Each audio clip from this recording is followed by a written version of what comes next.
trouve un fibrome. C'est-à-dire que c'est vraiment une découverte fortuite lors d'un examen systématique, lors d'un examen d'un suivi de grossesse, lors d'un bilan d'infertilité ou lors d'une technique d'imagerie pelvienne, n'importe laquelle.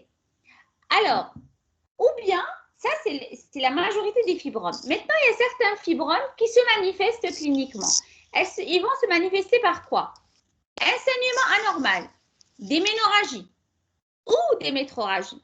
C'est essentiellement les ménorrhagies. Les ménorrhagies, ce n'est pas le fibrome lui-même qui saigne. C'est l'hyperplasie endométriale associée au fibrome. Dans les fibromes essentiellement interstitiels et les fibromes sous-séreux. On a dit qu'il y a fibrome parce qu'il y a un terrain d'hyperostrogénie. Il y a un excès d'œstrogène. Cet excès d'œstrogène, il va agir sur... Alors, attendez, là, on va faire quelque chose. Alors,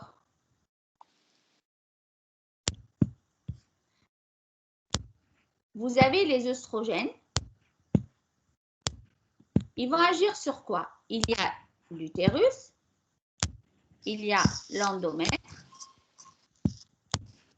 Les œstrogènes vont... Et vous avez le fibrome là. Les œstrogènes en hyperostrogénie, ils vont agir sur le fibrome en augmentant sa taille, mais en même temps, ils agissent sur l'endomètre de toute la cavité utérine.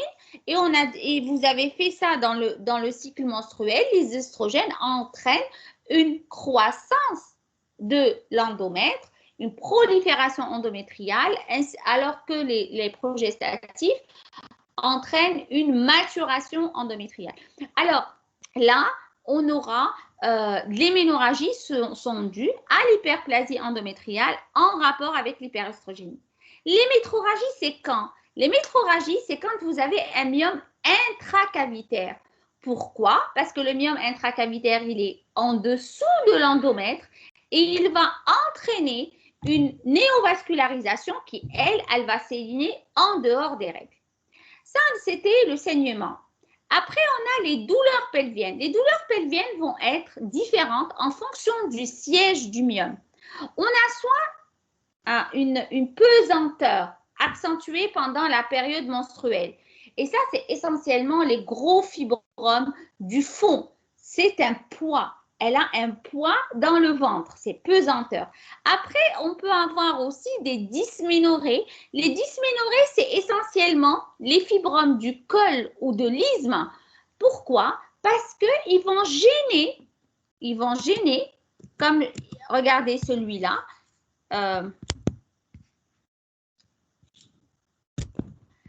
Ce fibrome-là, qu'est-ce qu'il va faire? Quand il y a des règles qui sortent, eh ben, ça va gêner la sortie des règles et vous aurez des dysménorrhées. Après, vous avez la compression. Alors, la compression. Le postérieur, il comprime le rectum. Alors, vous allez avoir des signes rectaux, ténesme, épreinte. Et celui du fond, un gros, il va comprimer le sigmoïde et vous pouvez avoir, ou le côlon, et vous pouvez avoir une constipation chronique.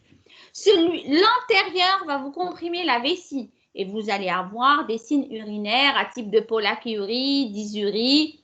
Voilà, essentiellement ça. Après, le latéral, je vous ai dit, au niveau de l'isthme essentiellement, il va vous comprimer l'urtère et vous allez avoir une hydronéphrose. C'est surtout celui qui est inclus dans le ligament large. Après, on a les douleurs importantes d'une complication aiguë. Quelles sont alors les deux complications les plus importantes? C'est la torsion des myomes sous-séreux pédiculés. Regardez, celui-là, il est pédiculé. Eh bien, ça peut se tordre et ça deviendra une urgence chirurgicale. Après, on a la nécrobiose aseptique. La nécrobiose aseptique, c'est quoi? C'est un gros... Alors, un myome, il a une artère nourricière et une veine.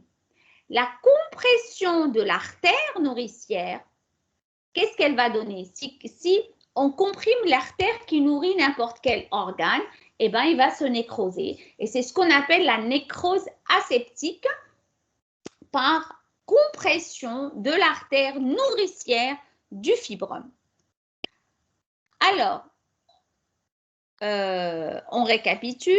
La symptomatologie d'appel, il y en a 4. La découverte fortuite, le saignement anormal, la douleur pelvienne en fonction de la localisation du myome, la douleur importante, la douleur aiguë en rapport avec une complication aiguë. Maintenant, l'examen clinique. L'examen clinique, on a premièrement les signes généraux. Les signes généraux, on a la fièvre quand? Juste en cas de nécrobiose. Et on a la pâleur en cas d'hémorragie pour les fibromes qui saignent en rapport avec l'anémie. Après, on a l'inspection et la palpation abdominale. L'inspection et la palpation abdominale, qu'est-ce qu'on va retrouver? Soit on retrouve un utérus qui est tout à fait normal. Excusez-moi,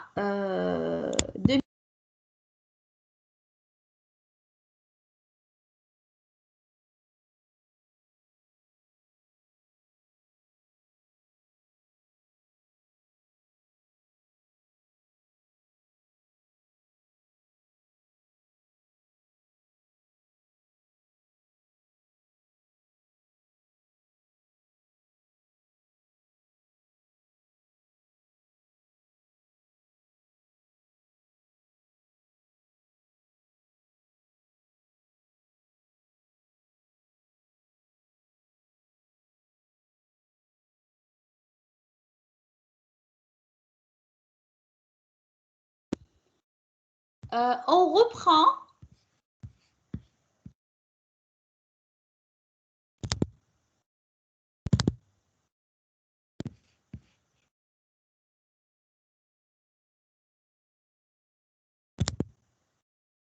Alors, vous m'entendez là? Oui, on vous entend. Alors, désolé, hein, je reprends là. Alors, j'ai dit l'inspection et la palpation abdominale, elle peut être soit complètement normale quand vous avez des fibromes qui sont intracavitaires ou interstitiels qui sont petits. Et bien, l'examen de l'abdomen, il est complètement normal. Ou bien, on peut retrouver une voussure. C'est quand vous avez un immense utérus polymyomateux. Ou bien, vous pouvez voir à la palpation déjà abdominale, retrouver à la palpation abdominale une masse qui est dure à contour régulier. Alors, une masse dure à contour régulier, dans ce cas-là, ça va être généralement, c'est les fibromes sous-séreux qu'on arrive à palper à travers la paroi abdominale. L'examen au spéculum, il va apprécier l'aspect du col et il va aussi éliminer. Il va permettre de faire un frottis, il faut toujours faire un frottis quand on a une malade en examen gynécologique. Et il peut déjà retrouver un fibrome accouché par le col, mais il va retrouver aussi une déviation cervicale causée par la masse. Qu'est-ce que ça veut dire une déviation cervicale causée par la masse? Si vous avez, par exemple, un col, là, un fibrome qui est gros vers l'intérieur, eh bien, il va faire basculer l'utérus en antérieur. Eh bien, le col sera en postérieur. Si le col va regarder vers l'arrière. Maintenant, vous avez de gros myomes en postérieur. Ils vont faire basculer l'utérus. Ils vont faire basculer l'utérus vers le postérieur. Eh bien, si je bascule l'utérus vers le postérieur, eh bien, le col va basculer vers l'avant. Et c'est la même chose pour le droite et la gauche. Voilà. Voilà l'examen au spéculum.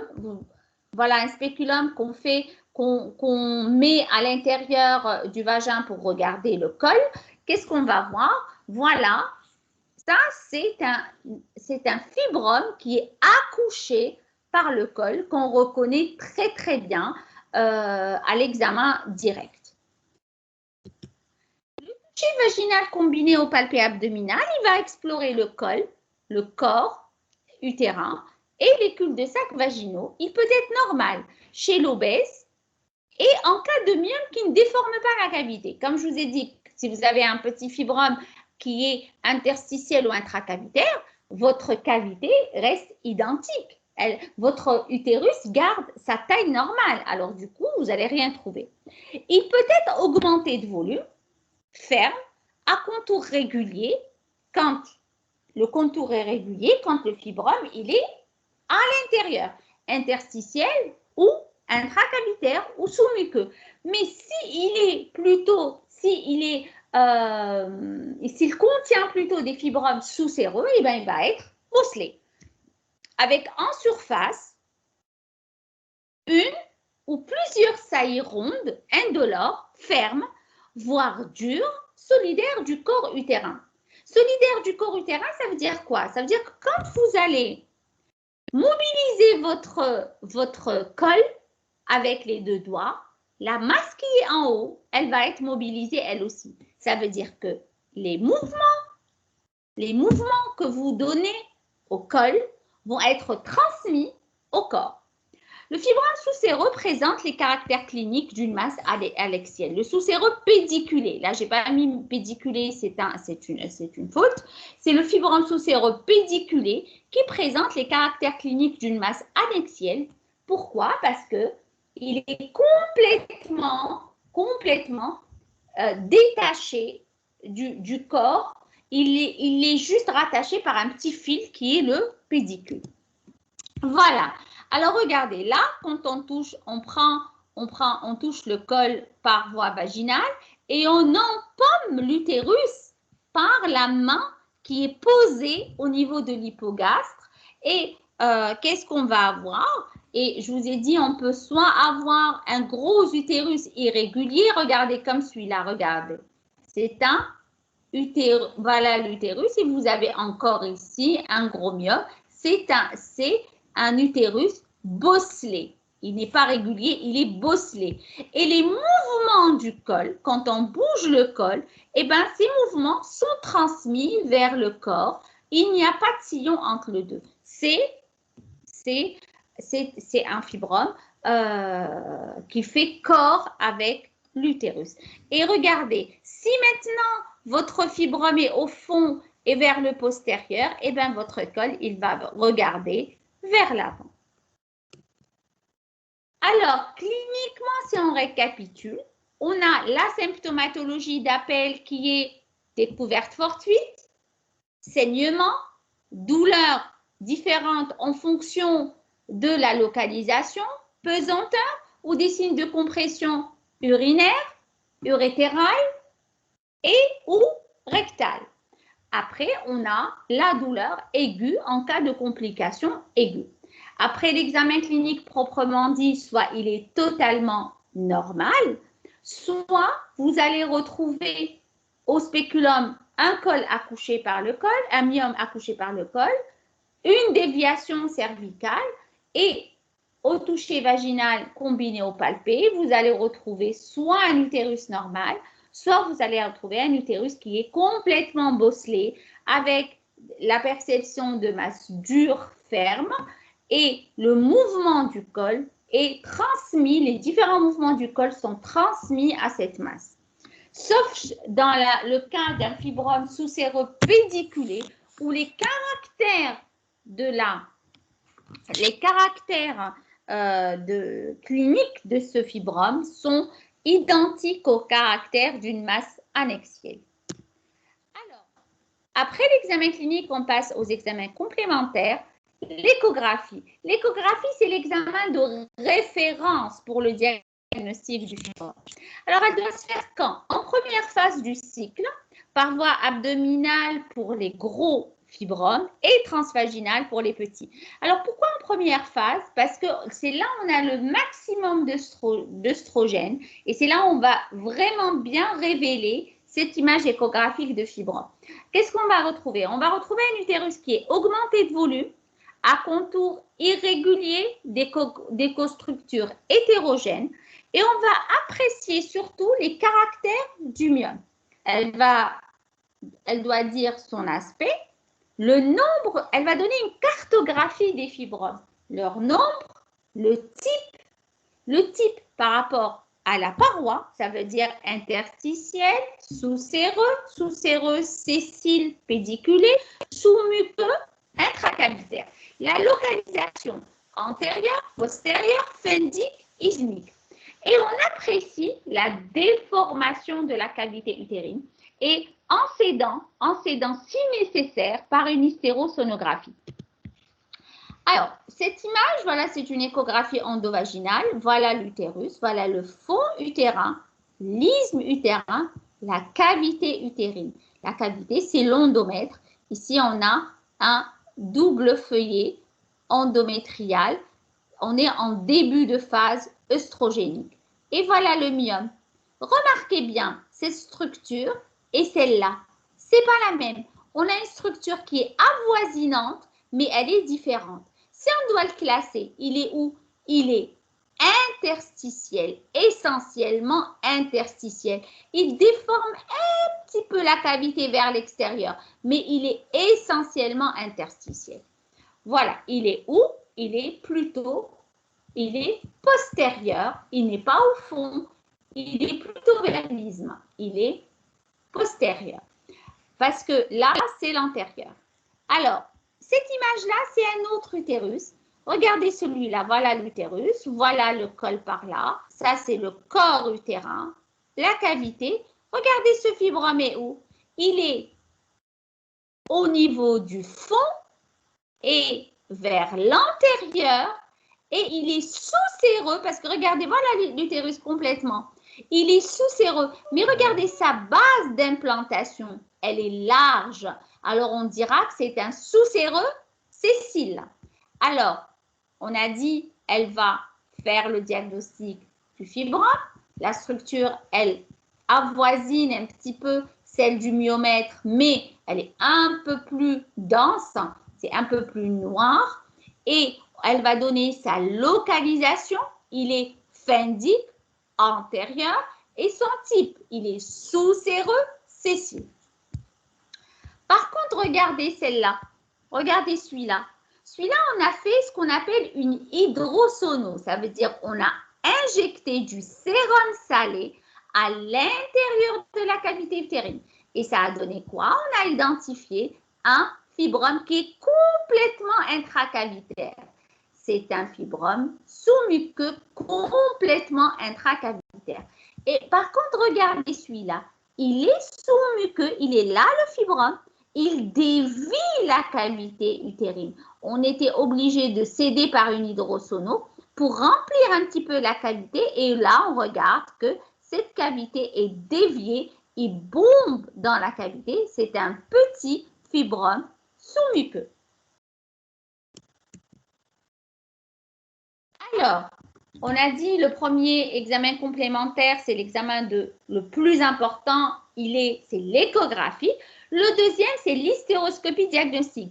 L'hystéroscopie diagnostique, elle permet le diagnostic des fibromes sous-muqueux, intracavitaires. On la demande quand? On la demande surtout aussi s'il y a une exploration de métrorragie. Parce que le fibrome entraîne essentiellement des ménorrhagies. J'ai dit parce qu'il y a une hyperstimulation de l'endomètre et aussi pourquoi des ménorrhagies? Parce que regardez ici par exemple, vous avez toute cette surface endométriale qui saigne pendant les règles, mais vous lui rajoutez 30% de cette surface qui est la surface du myome. Alors ça, vous avez 130% de surface endométriale. C'est pour ça que ça va saigner un peu plus que d'habitude. Quand vous avez des métrorragies, ça peut être le myome intracavitaire lui-même parce qu'il a une vascularisation un petit peu anarchique autre que l'endomètre. Mais vous êtes obligé d'explorer est-ce qu'il n'y a pas autre chose associée. Et dans ce cas-là, l'hystéroscopie, vous savez ce que c'est la visualisation de la cavité utérine avec un endoscope qu'on appelle l'hystéroscope. C'est le même principe que la fibroscopie, c'est une visualisation en direct. Et là, on a une cavité utérine avec les deux ostiomes. Voilà, les ostiomes tubaires. Voilà un. L'autre, on ne le voit pas parce qu'il est complètement,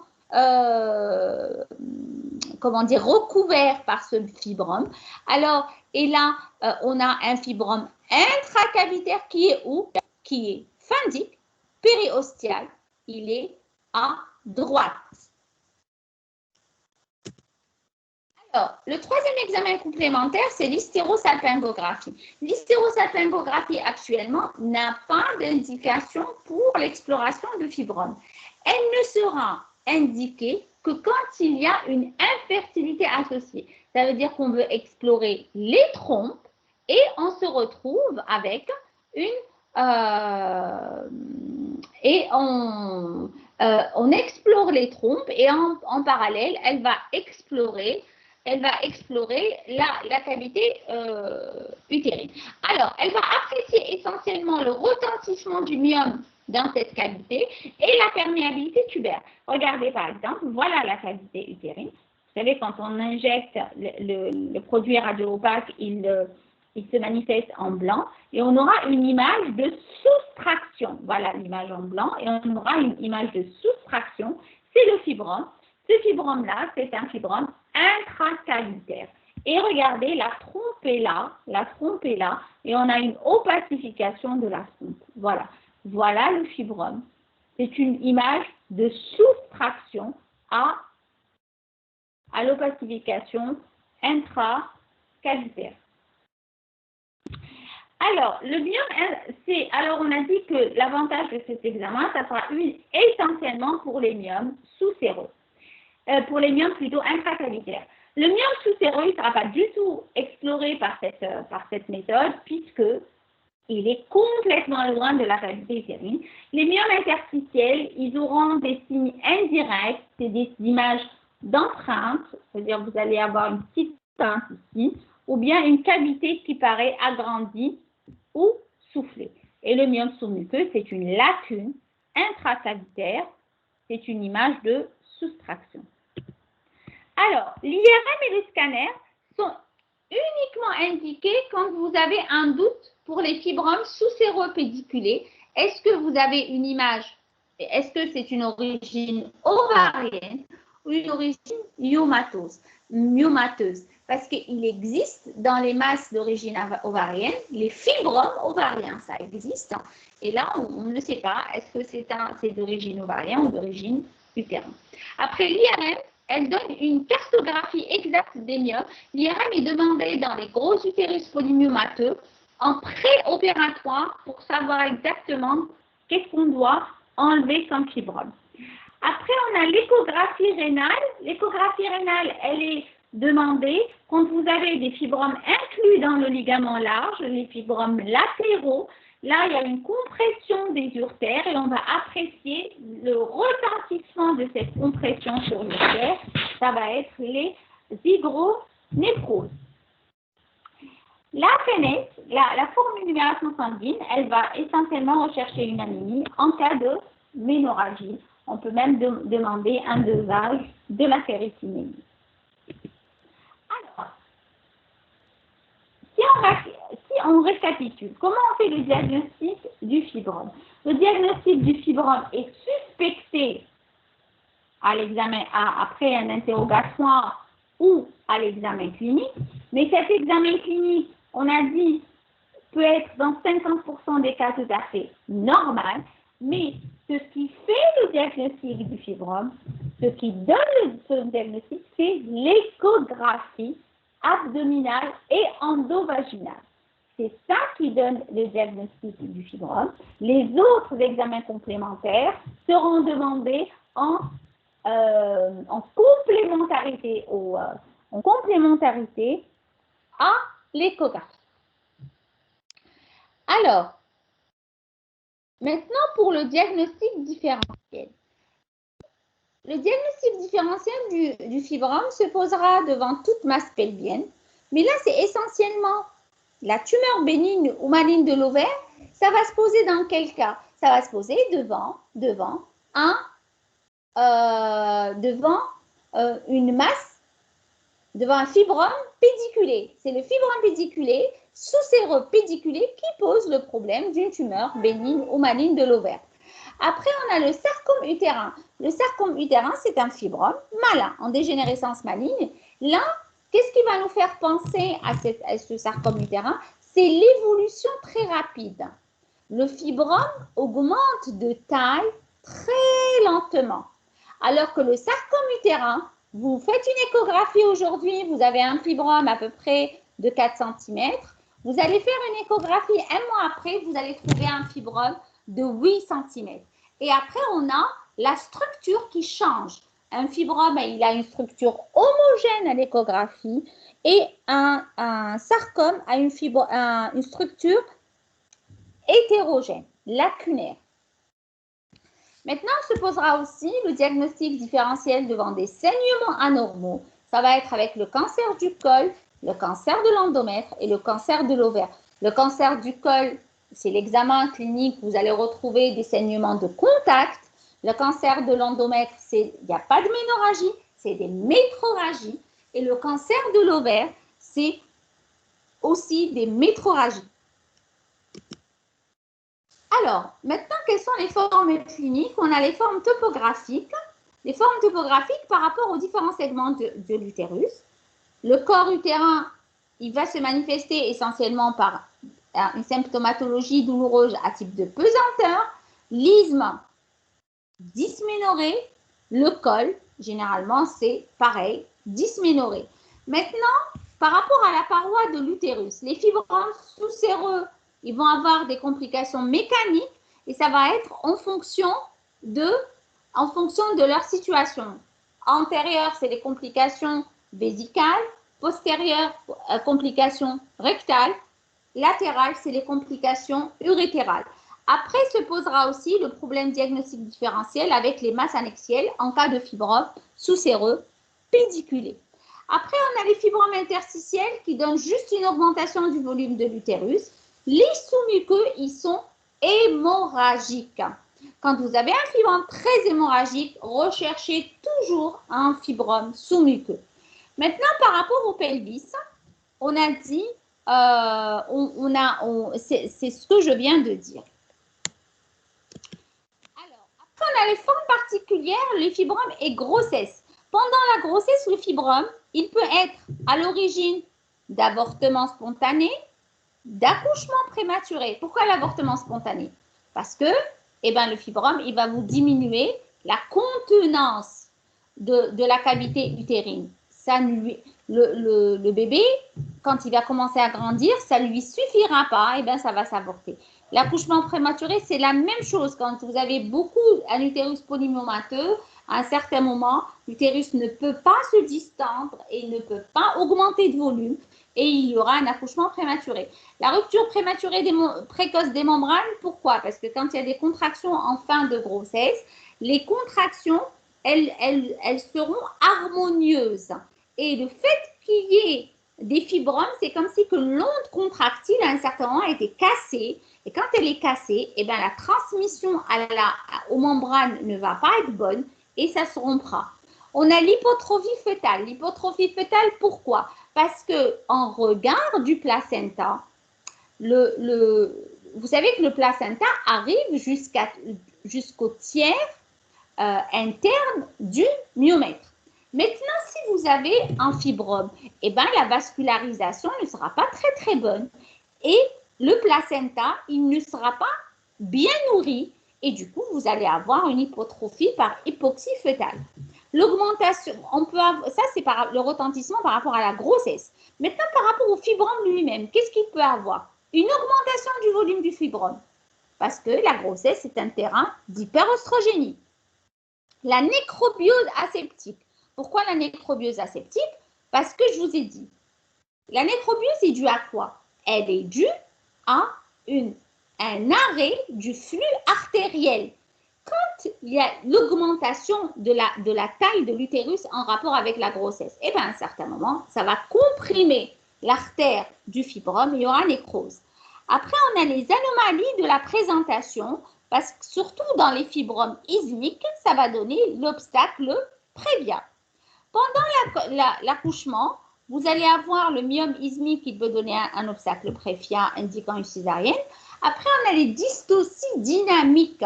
Dystocies dynamiques, ça veut dire trouble de la contractilité. C'est logique. Je vous ai dit, l'onde contractile, quand ça contracte, vous savez que le muscle utérin, il est constitué, là je prends ce qu'il est. Alors, le muscle utérin, vous avez des fibres musculaires. Vous avez des fibres musculaires circulaires. Si vous avez, et là, imaginez-vous que vous avez un fibrome là. L'onde contractile, elle tourne, elle fait ça, l'onde contractile. Quand ça contracte en tout. Si vous avez un fibrome, eh ben, la contractilité ne sera pas bonne parce que votre onde contractile, elle va être bloquée. Après, on a l'hémorragie de la délivrance. Pourquoi l'hémorragie de la délivrance? Parce que vous savez que quand le placenta descend, il y a ce qu'on appelle la ligature de Pinard, des vaisseaux qui sont dus à la couche plexiforme. La couche plexiforme, c'est comme le filet de pêche. Quand vous le serrez, eh ben, ça étrangle les vaisseaux. Quand vous avez un fibrome, eh ben, cette couche plexiforme, elle sera détruite et vous n'allez pas avoir cette ligature de Pinard. Voilà. Alors, l'évolution. Alors là, c'était les formes particulières. Après, on a l'évolution. L'évolution, soit on a le changement dégénératif au sein de fibrome, soit il va se démacier et avec une dégénérescence hyaline. La dégénérescence hyaline, ça veut dire qu'il va se remplir d'eau. C'est quand il va y avoir une compression de la veine. C'est comme les varices. Quand vous avez une compression de la veine, vous allez avoir des œdèmes des membres inférieurs. Eh bien, c'est exactement la même chose. Quand il y a la compression de la veine du fibrome, eh bien, il va se remplir d'eau. Il y aura une dégénérescence hyaline. La dégénérescence graisseuse. Vous savez que tout tissu qui meurt, il peut se dégénérer en graisse. Après, on a la nécrobiose aseptique que je rappelle depuis le début du cours. Elle est secondaire à l'ischémie du fibrome. Ça donne quoi comme tableau? C'est des douleurs pelviennes associées à une fièvre. Vous savez que toute nécrose donne de la fièvre. Elle est aseptique parce qu'il n'y a pas de microbes, mais il y a de la fièvre. Et le myome devient très douloureux au toucher et on a une image typique en cocarde à l'échographie. Ça veut dire que vous avez une image échogène. C'est-à-dire que vous avez le fibrome là. Il est échogène partout, partout, partout, partout, partout comme ça. Et au-dessus, vous avez du blanc. C'est ce qu'on appelle l'image en cocarde. Et on a la dégénérescence sarcomateuse. Alors, la dégénérescence sarcomateuse, ça veut dire qu'il devient un néo. C'est incertain. La majorité des auteurs disent que le sarcome, il est sarcome dès le début. Ce n'est pas un fibrome qui a dégénéré, mais dès le début, c'est un néo, c'est un cancer du myomètre. Alors, l'évolution clinique. L'évolution clinique, ça, c'est le changement. Ce qu'on a vu tout à l'heure, c'est les changements dégénératifs. Par contre, l'évolution clinique, c'est quoi? Alors, il peut être quiescent. Il garde sa même taille pendant toute la vie génitale de la femme. Il peut avoir une croissance. La croissance, c'est en cas d'hyperostrogénie relative. C'est la THS, la périménopause. La contraception œstrogénique, où on a plus d'œstrogène que de progestatif. Et en cas de grossesse. On a la régression après la ménopause et on a la récidive après myomectomie. La récidive après myomectomie, pourquoi? Parce que vous savez que les gens qui font des fibromes, on est prédisposé génétiquement à faire un fibrome. C'est pour ça que ce n'est pas toutes les femmes qui ont des fibromes. Certaines en font, certaines n'en font pas. C'est génétiquement la fibre musculaire de ce myomètre. Il y a certaines fibres musculaires chez certaines femmes qui ont la capacité, qui ont une structure qui va être hyper réceptive aux œstrogènes et d'autres non. Voilà. Et ces malades-là, puisque la génétique est là, puisque la prédisposition à l'hypertrophie des fibres musculaires lisses et à l'hyperplasie est là, vous enlevez le fibrome, mais le reste des fibres du myomètre, elles sont toujours là. Alors, elles vont être réceptives de la même manière. Après, alors, on a dit, pour l'évolution, on a les changements dégénératifs, on a l'évolution clinique. Après, on a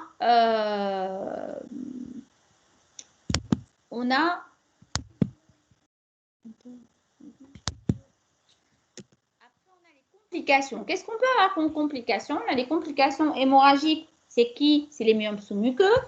Mécaniques, c'est les sous-séreux essentiellement.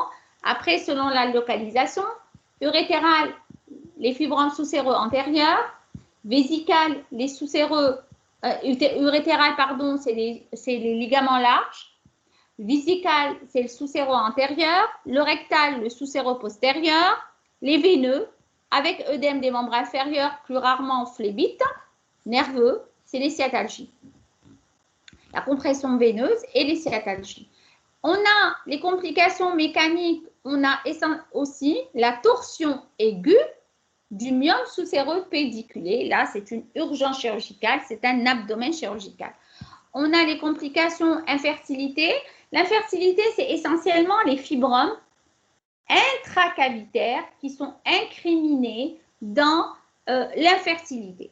Et c'est logique parce que le nid de la nidation est comblé par le fibrome et toute la réaction inflammatoire qui va être en rapport avec la présence de ce fibrome.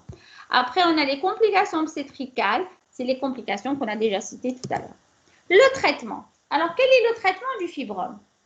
Il faut garder en mémoire qu'on ne traite que les fibromes symptomatiques. Sinon, l'abstention thérapeutique, c'est la règle pour les fibromes asymptomatiques non compliqués. Mais parce qu'on a dit au début du cours que 50% des fibromes sont découverts fortuitement. Alors, si vous n'avez pas de complications, s'il est asymptomatique, vous ne le touchez pas. Après, on a le traitement médical. Le but, c'est quoi? C'est de corriger l'hyperoestrogénie qui va diminuer la croissance du myome.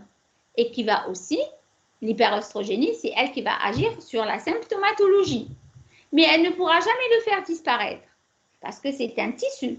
Ce qui tue le tissu, c'est tout ce qui est antimitotique. Mais rien, ou bien ablation chirurgicale. Mais sinon, tous les autres médicaments, ils vont juste réduire la croissance. Les moyens, on a les progestatifs, les analogues de l'ALH-RH. Les progestatifs, ils vont agir sur la croissance. On a, comme je vous ai dit, l'hyperoestrogénie, elle est contrecarrée par l'hyperprogestéronémie. Alors, on a essentiellement dans notre pays, on a l'acétate de normogestrol, qu'on appelle le luténil. Il est prescrit du 14e au 25e jour, mais si on veut un effet contraceptif associé, on le met du 5e au 25e. On a les analogues de la LRH, les analogues de la LH-RH. Quand on dit analogue de la LH-RH, ça veut dire qu'ils vont aller au niveau des récepteurs de la LH, c'est des analogues.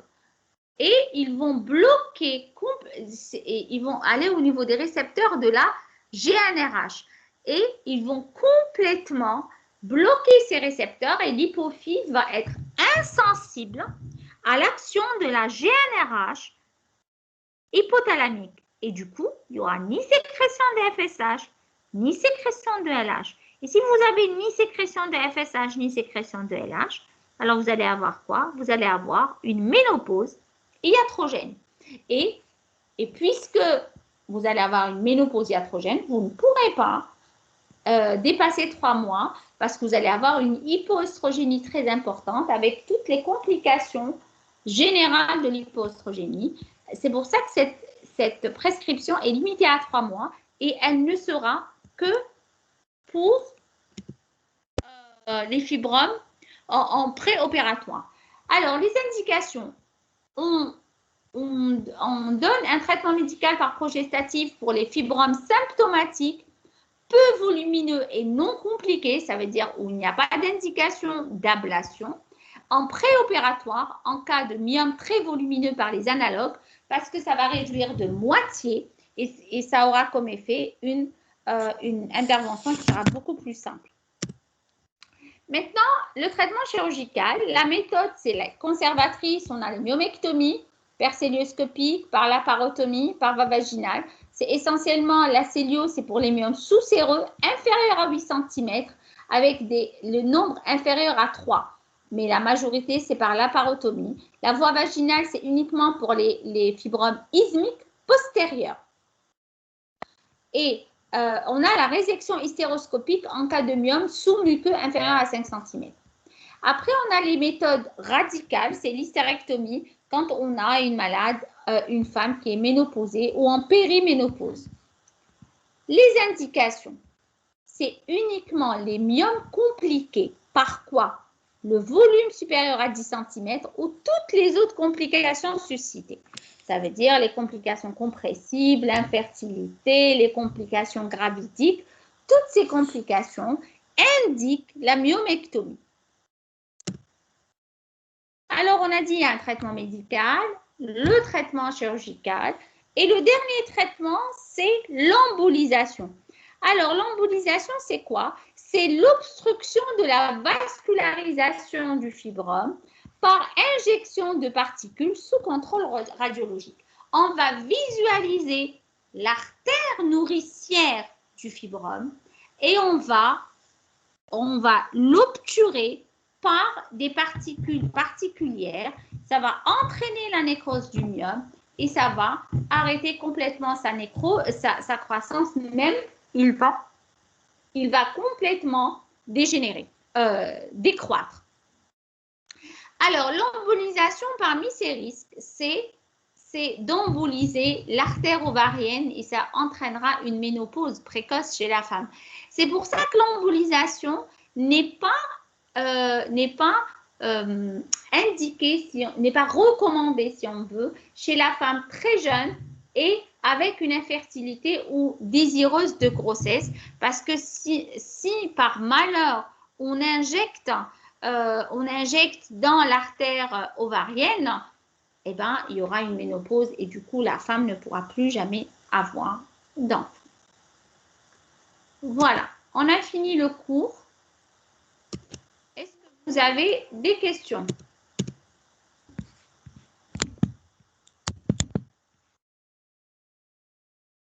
Alors, y a-t-il des questions? J'ai pas de questions. C'est bon, il n'y a aucune question? Apparemment non. Alors, c'est soit ça a été trop clair, soit vous n'avez rien, vous n'avez rien compris. C'est une des deux. C'est bon? Très bien. Je vous envoie le polycope par mail et vous le donnez aux autres? Oui. D'accord, je ferai comme ça. Très bien. Je pense que c'était le dernier cours. C'est ça? On a encore des cours à rattraper et un cours demain. Ah, d'accord. Très bien. Eh bien, voilà. Bon courage pour votre examen. Et voilà. Au revoir. Au revoir.